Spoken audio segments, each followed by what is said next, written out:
Excuse me. Excuse me. I want to take you to this little part where Habakkuk said first. He spoke of Habakkuk.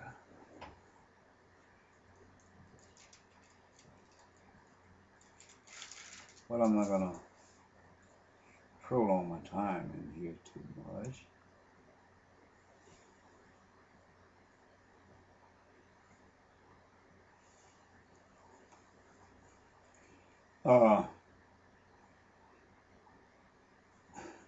You know, Habakkuk was speaking about the concerning of the United States of America, where he had cut off many nations. It's a 3 chapter prophecy, and you could write, read about it. Let me go to chapter 2, verse 5. Ye also because he transgressed by wine, he is a proud man. He's talking about the United States of America. Neither keepeth at home. In other words, every time there's a firefight somewhere, he go and join the firefight. He can't keep at home. He's addicted to fighting with his weapons of mass destruction. He speaks to every nation of the world about their righteousness, but through his self-righteousness, he transgressed. He always judge a man who is more righteous than he is. And when he tells a man about his transgression, he transgresses. Is what he says. Okay? Who enlarges his desire as hell and is as death, and cannot be satisfied, but gathers unto him all nations, and heapeth unto him all people. Shall not all these take up a parable against him, and taunt him proverb against him, and say, woe to him that increases that which is not his? How long? To him that ladeth himself with the clay, heavy armor, shall they not rise up suddenly, that shall bite thee, and awake, and shall vex thee, and thou shalt be forbidden unto them, because thou hast spoiled many nations, all the remnant of the people shall spoil thee, because of men's blood, and for the battles of the land of the city, and of all that dwell therein. Woe to them that covers an evil covenant to his house, that he may set his nest on high, that he may be delivered from the power of evil. Thou hast consulted shame to thy house by cutting off many peoples, and hast sinned against thy soul. The stone shall cry out of the wall, and the beam out of the timber shall answer it. Woe to him that buildeth his town with blood, and establisheth a city by iniquity. Behold, it is not of the Lord of hosts that the people shall labor in the very fire, and the people shall worry themselves for their vanity.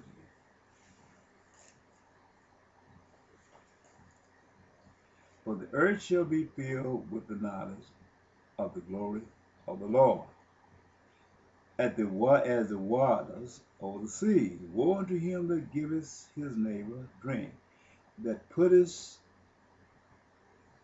thy bowl to him, to make him drunk. Also thou mayest look drunk also, that thou may look on thy nakedness. Earth, thou art filled with shame for the glory. Drink thou also, and let thy foreskin be uncovered.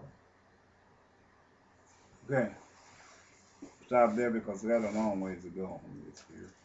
And let's go to St. John. St. John. It's what it is. St. John is a prophecy in these later days, telling us more of what God is going to do in these later days. And there's so many. Okay. It speaks concerning a prophet that God was going to send. I want to come bring this back to you. Now,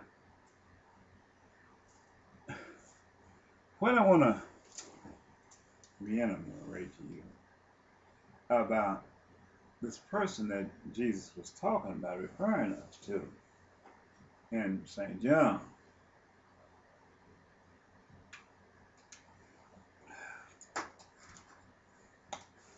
Make sure I got this here because you have to identify these people to their father.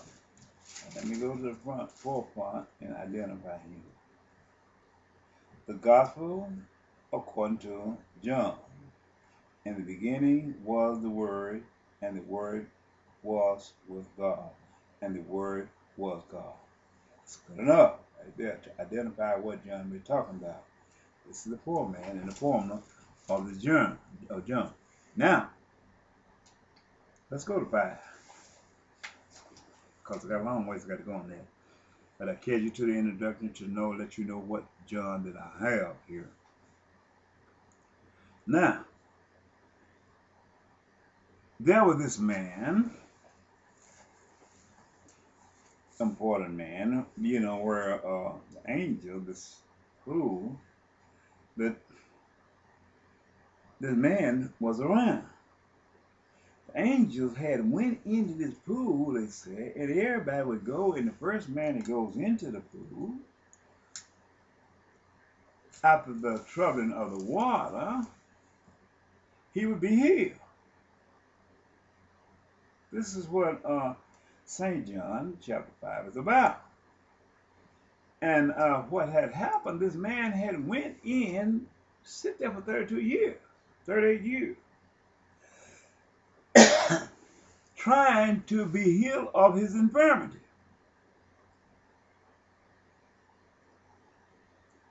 Waiting on the angel to go down in the pool, and when he come up, the water be troubled.